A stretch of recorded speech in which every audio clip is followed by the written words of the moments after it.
Hola clase, hoy vamos a repasar el imperfecto. I'm just going to go back through the notes that we've already taken. It's just a quick reminder just to go back through a few things. First, let's start with when we use the imperfect in general. So again, if you think back when we were doing preterite was things that were finished, they were completed, they were done, basically, okay? You say, I went to the store, you went to the store, it was over. Now, imperfect talks more about background events, what you were like as a child, all those types of things. So, one thing I want to point out again are the signal words. Please, please, please make sure you are studying your signal words. Your signal words are on the back of your conjugation sheet, and those are my dogs. Anyway, make sure you know the signal words. Remember, signal words tell you two things. One, when to use imperfect, and two, how frequently something happened. So that also means there could be others. So let me find an example of something. See how it says todos los días, which is every day. We could have todos los viernes, which is every Friday, or anything like that. Okay, remember they're just signal words. So here is your Miss Hal, okay, and our Miss Hal wept. So we're going to go through again just what the acronym means itself. Okay, so mientras means while, and you are putting two actions together from the past. It's very important you understand everything right now that we're doing is still in the past. Okay, um, but they do have to be independent clauses. So you're going to have a subject and a verb on each side, and it's connected with mientras. Indefinite is pretty much anything that is describing a vague statement about the past. First S is signal word, which we just went over. Seen in the past is like a once upon a time type thing. H is for habitual actions. Want to tell you again, habitual actions, you have to somehow be told that it was habitual because otherwise you wouldn't know. So you could have a habitual action with a signal word telling you it happened every Friday, or you could have a habitual action with an age saying that you did it when you were 7. And so the understanding would be that you did whatever it was repeatedly when you were 7. When you're talking about a location in the past, you're describing weather in the past, any emotions or feelings. So remember that would be estar, sentirse, or tener idioms. And then a physical or personality state, and then time, date, day. And again, all in the past. So we're going to go through just a few more specific things with each one of these. And we will start with mientras, of course. Okay, so with mientras, when you have it, your reason will be mientras, like you would just write mientras, because mientras will be used in the past tense with imperfect. The other thing you do want to point out though is always check for signal words because you could say always with it or something, and then just a reminder if you have a signal word, you always have habitual as well. Indefinite really is right now one of the hardest ones. It's kind of check literally everything else first and then come back to indefinite. It will make so much more sense when we start comparing the preterite and the imperfect, but right now it's just a little bit more challenging, so it's easier to do it at the very end. Like you check through Miss How Wept and come back. It will be alone unless it's a compound sentence. Remember, a compound sentence is basically two sentences put together.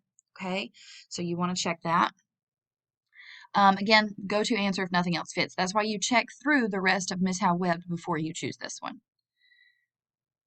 Signal word, remember, signal words are on the back of the conjugation sheet. They tell you when to use the imperfect and they tell you how frequently something happened. Also, a reminder that if it has a signal word or phrase, it is also habitual action because that signal word tells you that it was done habitually. Age does not count as a signal word, age has its own thing. Seen in the past, okay, it will always be había. If you have the verb haber, there's not another way. The only other verb that you could use for seen in the past would be ser, okay? And that comparison is cut out a little bit, but it was a nice day. So think of it, it's a vague statement, but it's kind of setting the scene for like a story. Like you're going to keep going with it. It was a nice day.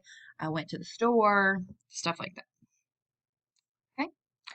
Habitual action, remember that means it was done repeatedly, but we need either an age to tell us it was done repeatedly or a signal word because otherwise we wouldn't know. Again, a reminder with age, you form age with a tener conjugation, your number of years, and años. Okay, and it's años. Make sure that's how you pronounce it. Can be used with habitual action. It could be alone also. One thing I want to go over with you. So if I say, cuando tenía 7 años, me columpiaba. Okay, so then I'm saying when I was 7, I used to swing. So I did this action, so it's habitual because I did it repeatedly when I was 7. So you would have age and habitual. If I just say, yo tenía 7 años, I was 7 years old. There's not an action with it, it's just an age. Okay, add in another one and say, cuando yo tenía 7 años, me columpiaba cada día. Then you have a lot going on, okay? When I was 7, I used to swing on a swing every day. So you have an age with the tenía 7 años. Then you have your action, me columpiaba, and then cada día. So you have a signal word. So you would have all three, okay? All right, location is talking about where something was, and the only verb to use with location is a star. Okay, what this means is and location is that list of prepositions that's on the back right hand side of your vocabulary sheet, like lejos de, cerca de, all those. That's what it means, like prepositions, really, I guess would be a better way. Weather has to be a weather phrase specifically. So the example we had for seen in the past with it was a nice day, I guess the implication that the weather was good, but I really want you using the weather phrases like hacía calor, hacía frío, nevaba, llovía. Those are the words, okay? So if you see one of those, that will tell you that it's weather. All right, emotional state. So this is how someone felt in the past. The 3 ways to express this are estar, tener idioms, and sentirse. So those are your 3 ways. I will tell you if you do not remember your tener idioms, you should definitely go back over those. They are on Quizlet. There's a list of them that you can just kind of go over and practice. I can't remember if they're written on your vocabulary or not, but you may want to add them so you would have them. All right, physical and personality. Let's do those 2 together, okay? So, physical personality, both going to use the verb ser because just like Spanish 1, you're describing what someone looked like or what their personality was. Physical state, keep in mind also it doesn't have to be someone. So it says you can look at someone, but remember our example of nuestra casa era grande y blanca. Our house was big and white. It's a house, but I could still look at it. It's still a description. You can give a description of things that are not just people. Personality wise, there was a sentence we had with the dogs, like mis perros eran juguetones or something. So again, not just a person.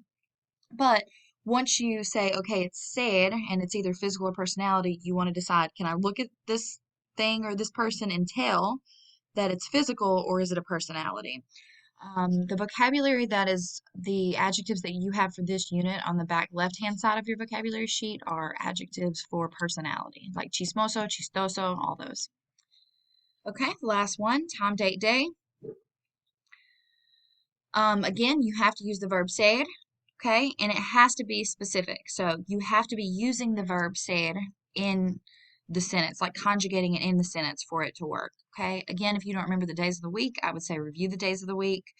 I don't think it would take very long. And then telling time, and then the date.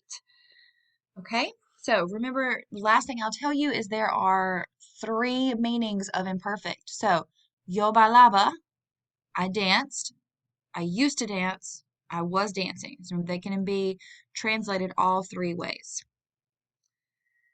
Okay, hope this helps.